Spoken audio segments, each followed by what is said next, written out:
మామూలుగా అయితే సొరకాయని అందరూ సాంబార్లో వేసుకుంటారు, లేదంటే కూర చేసుకుంటారు కదండి. ఇవాళ నేను మీకు స్పెషల్గా పులుసు ఎలా తయారు చేసుకోవాలో చూపిస్తాను. చూసారా, ముక్కలను మాత్రం ఇలా పెద్దగా కట్ చేసుకోవాలి, కొంచెం పెద్ద సైజులోనే. సాంబార్లోకి ఎలా వేస్తామో ఆ సైజు సరిపోతాయి. ఉల్లిపాయలని కూడా సన్నగా పొడుగ్గా కట్ చేసుకోండి, చిన్నగా కాకుండా. ఈ రెండింటిని కలిపి ఒక మందపాటి గిన్నెలో పెట్టుకోండి. గుర్తుంచుకోండి, పులుసుని మాత్రం అల్యూమినియం గిన్నెలలో స్టోర్ చేయకూడదు. వండిన తర్వాత వేరే గిన్నెలోకి సపరేట్ చేసుకోండి.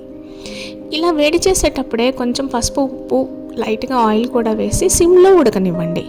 ఎందుకంటే ముక్కలు మంచిగా మెత్తబడాలి అన్నమాట, అడుగు మాడిపోకుండా ఉండాలి. సో ముక్కల్ని ఏంటి అని అంటే మూత పెట్టి ఉంచితే కొంచెం నూనె కూడా పోయండి, ఒక స్పూన్ నూనె పడుతుంది. పోసి మంచిగా మూత పెట్టండి. ఈలోపు పులుసుకు కావాల్సినవి తయారు చేసుకుందాం. కొంచెంగా చింతపండు తీసుకొని దాంట్లో నీళ్లు పోసి చింతపండు పులుసుని రెడీ చేసుకోవాలి. ఈ పులుసులు కూడా ఎక్కువగా తింటాం మంచిది కాదండి. చింతపండు పులుసులు హెల్త్కి, ఇవి బాడీలోని ఐరన్ అబ్జార్ప్షన్ని బాగా తగ్గించేస్తుంది. సో ఎంత తక్కువగా వాడితే అంత మంచిది. ఈ ప్లేస్లో మీరు టమాటాలని మిక్సీ వేసి కూడా తీసుకోవచ్చండి. బట్ నేనైతే ఇవాళ చింతపులుసుతోనే చూపిస్తున్నాను నేను మీకు. తాలింపుకి అవసరమైన అన్నీ కూడా రెడీ చేసేసుకోవాలి.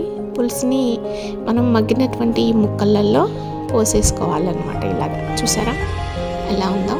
ఇవి మంచిగా ఉడికేంత వరకు కూడా వేడిలోనే ఉండాలి, సిమ్లోనే ఉంచండి. టేస్ట్కి తగినంత ఉప్పు, కారం అన్నీ వేసుకోవాలి. మామూలుగా అయితే పులుసులలో ఉప్పు, కారం ఎక్కువనే పడతాయండి, అందుకనే పులుసులు కూడా ఎక్కువ తినమాకండి.